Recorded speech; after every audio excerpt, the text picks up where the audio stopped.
Welcome back, everybody. Hope everyone's having a wonderful afternoon. I want to do a brief video. I kind of mentioned it a little bit over the weekend when I was showing my recent pickups when I picked up these 1948 Bowman cards.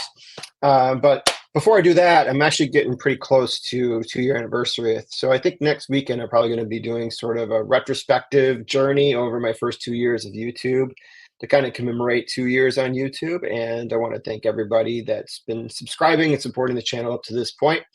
I'm really happy with the level of support I got and the number of people I've been able to connect with in the hobby. So it's been quite a wonderful journey, and I hope to be able to continue it. And I'll talk a little bit more about that this weekend. So, as I kind of mentioned when I was showing off some 1948 Bowman cards over the weekend, I noticed like most people, I tend to think that they'd like to be able to kind of look information up on the players, especially these guys that played during the 30s and 40s and 50s. Especially not the big names that a lot of our us baseball fans kind of know pretty well and know their stories and journeys, but some of these guys that have kind of fallen by the wayside in history are probably really good players during their time. And you have to kind of do a little digging to kind of really know about their lives and how they played as players. And so to kind of further that journey, I've been working on the 48 Bowman set, as we've kind of talked about several times on the channel. And recently I picked up two guys. Pete Reiser. So I was really excited to pick up Pete Reiser. He was a great ball player in his time. He wasn't the same player when he came back from World War II. His best years were prior to World War II. He had a really good reputation for being a hell of a defensive player and guy that would crash into walls literally to be able to kind of get the ball. In fact, injured himself a few times by doing so, probably got concussed pretty significantly. But in 1941, which was his very first full season, he had numbers that probably should have made him the MVP. So I was really kind of doing a deep dive at that point into why didn't he get the MVP, and then actually kind of looked at furthermore into the early parts of the 1940s. So I wanted to kind of talk a little bit about that and share my screen here. So I'm going to move over to here. So here's a list from the Baseball Reference of the 1941 NL MVP voting. So the Brooklyn Dodgers won the pennant that year and went up against the Yankees. And you could see that Pete Reiser was second in voting to his teammate, Dolph Camilleri. If I pronounce that correctly or incorrectly, please let me know. As you can see, he only got 2 first-place votes on there, despite having a statistic that actually gave him the most WAR. Now, the WAR is a statistic that did not exist back then, so I think it was difficult for the writers to kind of really delineate how good of a player he was, because he wasn't somebody that led the league in home runs, led the league in RBIs like his teammate did, but he did bat 343. So it's just kind of like when I was looking back at this, I'm like, well, why didn't he get more consideration? And I think it's really because of his power numbers at that point. So then I started looking at a little bit more into this. I'm like, how often did that happen where somebody who had a higher WAR, a significantly higher WAR, did not win the MVP award during the war years of World War II or the years leading right before it? So here's the 41 season, and we can see that Joe DiMaggio, obviously this was the year he hit 56 games straight, and Ted Williams, who batted 406.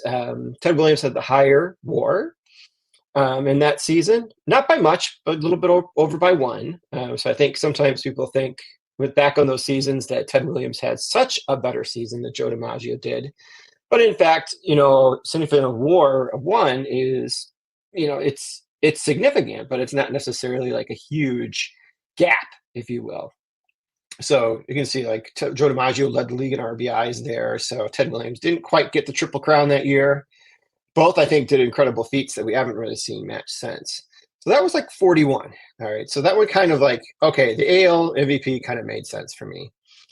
42. All right, here's one that doesn't make a lot of sense to me. Let me close that out here.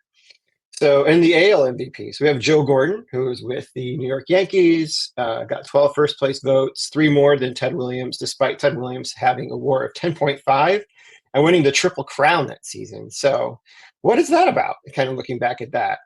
And then we go down here to the MVP. So this is one that actually, where the MVP actually did have the higher WAR. And they didn't have a Cy Young award during this time, so you couldn't pull him out of the stats at that point and then select another player to be able, a position player to win the MVP. Mort Cooper was a Cardinal pitcher during that time frame and had several years of winning 20 games in a row. mostly during the war years, so we don't have a lot of cards out there for him. But this was his best season where he went 22-7 and an ERA of 1.78. Okay, all right. So you can kind of defend Mort potentially getting it, but again, what happened with that one? So then I looked at 43. So we had Spud Chandler, his big season with the Yankees when he won 20 games and had an ERA of 1.64. Had a WAR of 7.3. Luke Appling had a slightly higher WAR, but pretty indistinguishable and was second place. But all the way down in 10th place here, Lou Boudreau had an 8.1 WAR. So, like, he's a perfect example where WAR now, I think, captures the overall contributions of a player in a much different way because Lou Boudreau didn't lead the league in stolen bases. He drove in only 67 runs. He only had 3 home runs, batted 286. But there was other things like such as his walks having 90 that really kind of captured his ability and quality to team in addition to him being a great defensive shortstop during that time frame. Okay, so let's look at, again, 44 was another year where I was kind of like, this one threw me off a little bit, not so much in the American League, where we had Hal Newhouser, who won 29 games, versus his teammate Dizzy Trout, who won 27. Trout lost 5 more games, but had a slower ERA. And looking back at it now, it was Trout had the higher WAR, of almost 2.5 higher. But you could see that there, I think if you were voting during this time frame, it didn't have the ability to be able to look at WAR. You see that Trout threw more innings, struck out less players than Newhouser did, had a slightly lower ERA, but Newhouser won 29, almost 30 games during that season. So it would be a little bit of a toss-up, and Newhouser obviously was the more popular player of those two players. But then we go down to the National League here, and we have Marty Marion. So we have right here, this is his 48 Bowman card. And he got 7 first place votes, and he only had a WAR of 4.6. Whereas his teammate all the way down in 4th place here, Stan Musial, had a WAR of 8.9. So this is one where Stan Musial, even though they're on the same team, kind of lost out an opportunity to win another MVP award, in my opinion. And I think it probably had a lot to do with that this time. The voting, players typically, the more popular player on a team sometimes would get a little bit more love, and Marty Marion was definitely that. And Stan Musial is still kind of coming into his own at this point. He had established himself, but he was still kind of going against players like Marion, who had been there for a while to kind of capture the eyes and ears of the fans and the writers. But what kind of stood out for me too is like if you wanted if you want MVP previously, sometimes you don't necessarily get a second one because they like to kind of spread it around. At least that's kind of how the writers typically addressed it. But so like, what kind of happened? Why are we seeing like some of these guys like farther down the list not win the MVP award? And we have guys that maybe are at the top of the list who may have had good seasons, but maybe weren't necessarily like what you prototypically would think of as the winners, right? As your guys you'd vote for these days. Well, typically what the writers did during this time, and this became very apparent when I started looking at, well, who won the pennant? If you can remember back during this time, there was no divisional play, it was league play. So you won your league and you were in the World Series. So the contributions of a player helping a team win the pennant was weighed very heavily, because that was the ultimate goal that you were trying to obtain during the regular season, was to get into the World Series. And often they started looking at who's the best player on the team that helped that team get to the World Series. So then you could see, in 1941, the Yankees made the World Series. So Joe DiMaggio was also number 1. Then we had 2 Dodgers, 1 and 2. The Dodgers made the World Series in 1941. So this trend kind of continues. In 1942, Joe Gordon was named MVP. The Yankees made the World Series that season. In 1942, they played the Cardinals. Mort Cooper was on the Cardinals and helped them get to the World Series. And in 43, we see some of the trend kind of continue. Spud Chandler made the World Series that year. And then we have the Cardinals. Stan Musial made the World Series that year.